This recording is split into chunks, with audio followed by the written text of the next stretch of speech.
welcome to Simple Scotch Reviews. Here we have Aberfeldy 12-year-old. It's a 12-year-old single malt Scotch whiskey from the Highland region, bottled at 40% ABV.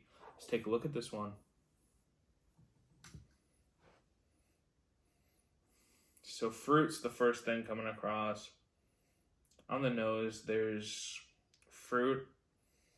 To pick out specifics, I'd say white grape, maybe some peach.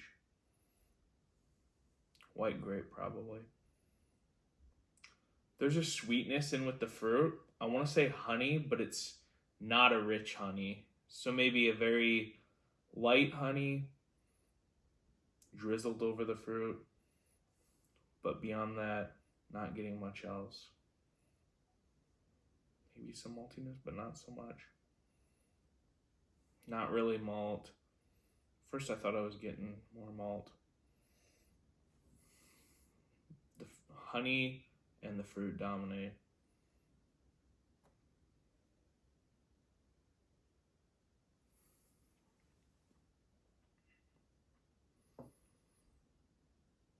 Okay, so the palate is more the same, honey and fruit.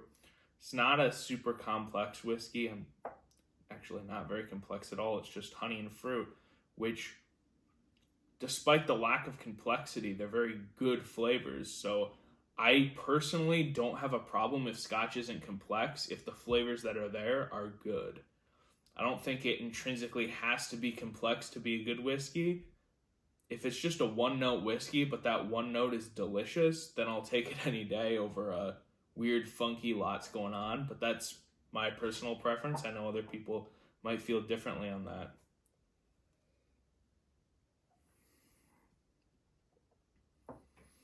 On the palate, it's not white grape to me. So I get the peach, maybe some orchard fruit in there too, but like maybe even some red apple, but it's peach is the main specific note I could probably give. Yeah, the white grape that I was getting in the nose is not the fruit I'm getting on the palate, which is an interesting twist. I'm also getting the sweetness, the honey drizzle, and then the finish on it is the sweetness primarily with the fruit, and the sweetness lingers even beyond the fruit. The sweetness is very lingering to me. That stays with you for a while.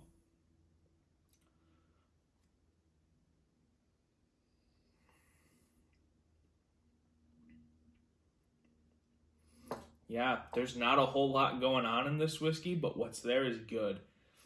So overall, not very complex, but that's okay because what's there is good. It's at a good price point. It's one of the cheaper single malt scotches. I would definitely recommend it. It's a great just summertime drink. It's fruit and some honey. I think it's another good one for beginners to get into that are getting into Scotch. I would gladly, pour this for anyone that likes whiskey, wants to try whiskey. Not sure it would be the best first Scotch, but there's not a lot going on, so it might be a good one for one of the first Scotches. I know several people that this is their favorite go-to Scotch, especially in the more value category. At the price point, I don't think you can go wrong, and I think this is a great Scotch whiskey. Thanks for watching.